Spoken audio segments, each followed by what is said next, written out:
Well, here it is. Welcome to Diesel Day. This is going to be our subject today. You're going to find diesel motors, they're getting more popular in off-road stuff. A lot of off-road trucks are using them. A lot of work trucks still use them. They're the same thing as a gas engine except for two things. The fuel is different. It has a little more oil in the fuel, and then you don't have any spark plugs in it. Now that's real general. There are some little finer points that are true there. You still have things like, the air filter that helps it breathe. You still have a radiator and engine coolant. It still runs off a battery, starts off a battery just like a gas burner does. It has an electrical system just like the gas burner does. Runs off an alternator. All of the accessories and everything are going to be the same, but the main difference is if you have an engine of a certain size and you've got one that's a diesel and one that's a gas, the diesel engine is going to make a lot more torque, where the gas engine is probably going to make more horsepower. So the main principle that keeps a diesel running is combustion via compression. In other words, you squeeze the gas into a small area, and once you squeeze it, it just blows up.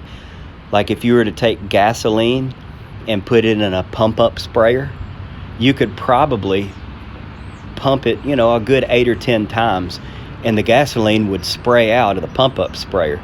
If you did the same thing to diesel, it would instantly combust. And it's totally unsafe to put either one of them in a pump-up sprayer. Some of the other fuels we talked about are alcohol, methanol, stuff like that. And they act kind of the same way. They will combust. The difference is with diesel, it does it a little more consistent than anything else, and it makes more power in the process. So that's why a lot of things, as we try to clean up the environment and we try to look at things, global warming and things like that, if that is something we believe is going on or don't believe is going on, one way or the other, it is cleaner to run diesel than gas, even though it makes a little more smoke because it burns less fuel to do the same work. So you see a bunch of the same stuff, from the battery down here to the radiator to the coolant reservoir. And you've got your air filter that's in this case just like it was in our trucks. This is kind of a like pre-warmer here. It takes the exhaust heat and warms up the intake air. Most diesels have this on it. What happens is when a diesel is taking in fuel and it's trying to burn it or combust it, if the fuel is really, really cold, it won't combust as easily. It'll run rough. It'll kind of shudder a little bit or kind of shake. And what happens is that ambient temperature that comes off of your exhaust is going to affect where the air is taken in over here. And that's going to make the fuel mixture in the air a little bit warmer, and it's going to run better. The other thing, I mentioned that there are no spark plugs. Well, instead of spark plugs, right around the corner there, all right, now here you're seeing fuel lines that lead down in there. They just drip through an injector. It's not electronic injection like you see on a modern car or truck. It's just ran off of the fuel pressure that's off of the pump, and it drips the gas into the chamber. You don't have to atomize the gas. It doesn't have to look like when you spray Windex out of a spray bottle. You can just dump the gas in there and the heat will make it dissipate, and then the compression makes it go boom, and then you have power. So it's real important that the heat in a diesel is kept in it. That's also why they call, we were talking about when an engine diesels, or when you cut your car off and it keeps running, they call that dieseling, because a diesel will run forever unless you shut it off. Most diesels are going to have something called a fuel cutoff switch on them, and you can usually find that by the fuel filter. You just take this little guy right here. It's got a little on off. Boom, it's off. unlike on the truck, when we changed the oil and the gas and everything, when we changed that fuel filter, the fuel dropped out everywhere. Well, diesels, since they run basically on fuel and air, no spark, well, fuel's really important. If you get bad fuel, a diesel just simply will not run.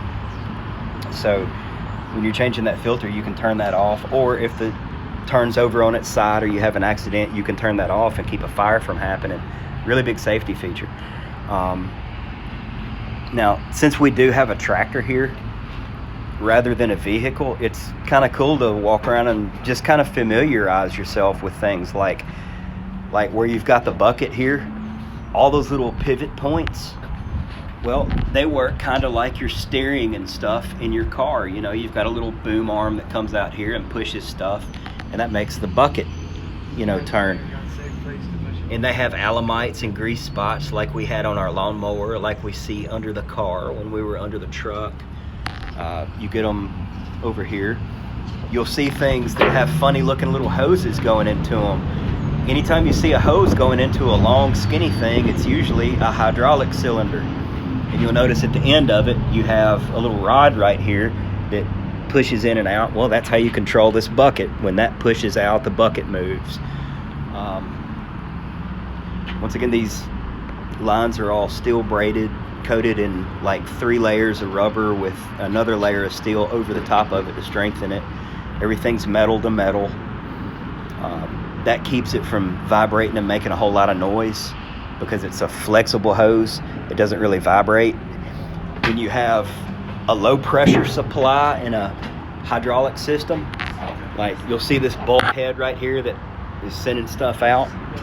Well, you can get by with, you know, brake fluid, hydraulic fluid, and stuff like that. They can travel through this and you're totally fine. It won't make any vibration noise or any kind of mechanical noise. Sometimes a fuel pump will hook up to one of these and they may get a little noisy, and that's why they put that short piece of flex hose in your fuel line, is to keep it from rattling and making that kind of wah noise, or make it sound like it's whining as you go. If this was a truck, which it's not, the main difference you'd see, a diesel engine, since it's not running on spark and it's basically sucking its own fuel in, it's not making vacuum pressure. In other words, if you drill a hole in the top of the motor and you blew smoke over the hole that you drilled, it would not suck that smoke into the engine. It would just kind of be neutral and leave it alone. So on a car or a truck that has a diesel engine in it, your brakes, remember how we looked at the brake booster on the truck, and the vacuum pressure makes your brake system have power? Well, on a diesel, you have to have a pump on there that pumps air and creates the vacuum that it takes to run your brakes with. So that's kind of a primer on diesels. We're fixing to do a little Q&A, and once again, I urge you, man, if you have any questions or you want to see anything, I've got access to the tractor all the time. We can look at things. Just give me a call or a text, and I'm right here, brother.